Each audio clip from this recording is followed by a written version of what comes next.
Olá, pessoal!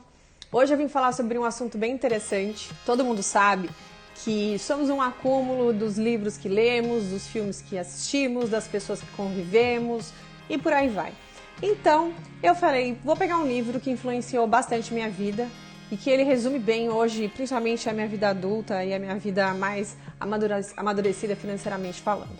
E é o livro Pai Rico, Pai Pobre, que eu reli há pouco tempo, inclusive, e eu separei aqui 5 lições que eu vou dividir com vocês e eu acho que pode ajudar, principalmente os dentistas que vêm e têm aprendido algumas coisas comigo e pessoas de outras áreas também.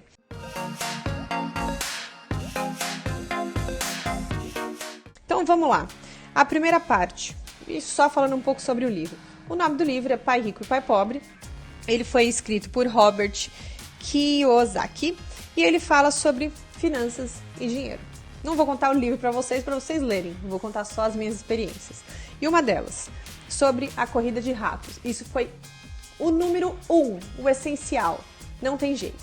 Quanto mais dinheiro eu comecei a ganhar, menos eu gastava. Aí você vai falar assim, por que, Mona Lisa? Por que você não aproveitou o seu momento de vida, viver o que você estava conquistando? Porque eu queria juntar dinheiro e eu tava o quê? Zerada. Então não é porque antes eu ganhava 1.000 e eu passei a ganhar 2.000 e eu conseguia viver com 500 que agora eu vou viver com 1.500. Pelo contrário, ganhava 1.000, vivia com 500, eu ganho 2.000, eu vou poupar aquilo que sobrava. Por quê? Porque eu tinha uma meta e aquela meta naquele momento era muito mais importante do que acariciar os meus luxos. Então eu deixei aquilo para mais tarde. E foi nessa época que eu tinha mais ou menos uns 20 anos de idade. Número 2.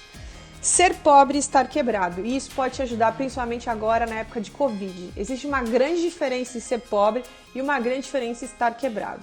Não se desespere se você quebrar nessa crise. Isso pode acontecer comigo, com você, já aconteceu com milhares de pessoas aqui no Brasil. Eu não tô aqui para discutir sobre as mortes, tá, gente? Eu tô falando só sobre a situação econômica atual. Então, uma pessoa que passou por uma falência, ela concorda que ela não tá na estaca zero. Ela não vai começar do zero. Ela já teve a experiência de montar um negócio antes. Então, ela já está muito mais rica para aquilo. Ela não pode se considerar pobre, ela vai se considerar falida. Fali. Ok, o que eu vou fazer? Eu vou começar de novo. Então, essa é a segunda lição do livro. Vamos para a terceira. Não pare de estudar. Isso daqui é meio que óbvio, a maioria já sabe, né? Esses dias, uma menina me perguntou no Instagram, Mona, no início foi muito difícil para você? Aí eu virei e falei assim para ela, nunca foi fácil, nem no início e muito menos agora. Quando fica fácil é porque eu estagnei, porque eu nunca vou parar de estudar. A não ser que eu desista de odonto em algum momento e passe a gostar de outra coisa e comece a estudar outra coisa. Mas enquanto você estiver vivo, essa ânsia, essa vontade de viver, de melhorar, de vibrar com aquilo que você faz, requer estudo e não tem jeito, não é fácil, é difícil. Só que é gostoso, é um difícil gostoso, entendeu? Não é um difícil maçante, você fala, pô, que saco eu tenho que fazer isso. Não, você fala assim, vai dar trabalho, mas depois eu sei o tesão que é quando eu aprendo algo novo, eu vou colocar aquilo lá em prática. Então, esse é o número 3, não pare de estudar. O número 4, que é tão importante e foi muito importante na minha vida, foi uma coisa tão besta quando eu aprendi o que era ativo e passivo. Porque isso, a faculdade de odontologia não me ensinou e eu tenho certeza que se você aprendeu isso em algum lugar, não foi odonto. Ativo é tudo aquilo que te dá dinheiro. Passivo é tudo aquilo que te tira dinheiro. Então, por exemplo, se você trabalha num consultório que é seu, esse consultório, ele é seu ativo. O espaço é seu, ele é ativo. Se você mora num apartamento que também é seu, ele não deixa de ser passivo. Por isso que os economistas às vezes brincam e falam, às vezes é melhor você investir primeiro num imóvel para você trabalhar do que num imóvel para você morar, porque um está sendo ativo, está te dando dinheiro e o outro está sendo passivo. Então você começa a investir o dinheiro de forma diferente às vezes do que os seus pais te ensinaram, certo? Então, o que eu fiz numa fase da minha vida? Que eu vi que eu estava ali, eu estava ganhando e gastando quase a mesma coisa, eu falei, pô, eu não vou sair do lugar, eu tô ali na rodinha de hamster. Peguei todos os passivos possíveis, diminuí e fui buscando aumentar os meus ativos. Como?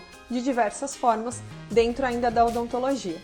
Então, vou te contar um exemplo simples. Como eu moro muito perto do meu consultório, na época que eu fui fazer 30 anos, eu falei assim, vou me dar de presente um carro legal. Pensei numa BMW, numa Mercedes, nunca tive uma, queria comprar um. Cheguei na concessionária, conversei com meu pai que entende muito de carro, e aí depois eu pensei assim, pra que mesmo que eu quero esse carro? Vai me dar um puta gasto. Dá para ter esse gasto? Dá, mas pra que esse luxo? Não é o meu tesão. Aí eu fiz o oposto. Eu vendi o carro que eu já tinha, na época era um Honda Fit muito bom, novo, inclusive, e fiquei sem carro, e tô sem carro até hoje. E o que aconteceu? Gente, é maravilhoso não ter que pagar IPVA, não gastar com gasolina. Vira e mexe, se eu vou fazer alguma coisa, eu vou de Uber, porque é muito perto, né? E se eu vou sair para beber, eu sempre fui de Uber. Então, divido com as minhas amigas. Então, é um gasto tão, assim, que na minha vida mudou muito. E eu penso sim em ter um carro de novo. Quando? Sei lá, quando eu tiver filho, se um dia eu morar mais longe. Mas nessa fase de vida, não é um luxo que eu preciso mostrar para os outros. Não fere nada em mim. E eu vi que eu consegui viver muito melhor sem isso. Tem várias coisas que a gente consegue viver muito melhor sem. E vocês não têm nem ideia. E a quinta e última, não trabalhe pelo dinheiro. Aí você fala, Melissa, mas eu preciso de dinheiro. Sim, mas eu tô falando nos pequenos detalhes. Quantas e quantas vezes eu refiz trabalhos que eu vi que não estavam adequados e eu avisei o paciente, olha, não tá legal, volta aqui que a gente vai arrumar isso aqui. Isso é trabalhar por honestidade. Porque eu tô perdendo dinheiro? De certa forma sim. Mas a confiança que eu tô ganhando daquela pessoa vai fazer com que ela fale muito mais bem de mim, que ela fale muito melhor de mim para muito mais pessoas. E eu tenho certeza que ao longo dos anos foi essa honestidade do meu coração de refazer diversos trabalhos ou às vezes fazer pequenas coisas e olhar a situação num geral, muitas vezes entre aspas, colocar no pacote todo e não cobrar, dependendo da situação do paciente. Não é pelo dinheiro, mas pela saúde, isso até me arrepia, pelo resultado final. Eu tenho certeza que eu criei no mercado uma credibilidade entre os meus pacientes que eu não tenho nem coragem de chamar de clientes, porque eles são meus pacientes, eu cuido deles. E aí, essa é a quinta e última lição do livro, que eu tenho certeza que se você ler, você vai tirar 300 outras lições. É um livro fantástico, conta a história de uma pessoa que tem, entre aspas, 2 pais, um rico e um pobre. E voltem vocês aqui para me contar a experiência de vocês com esse livro depois. É isso aí, um beijo e até a próxima.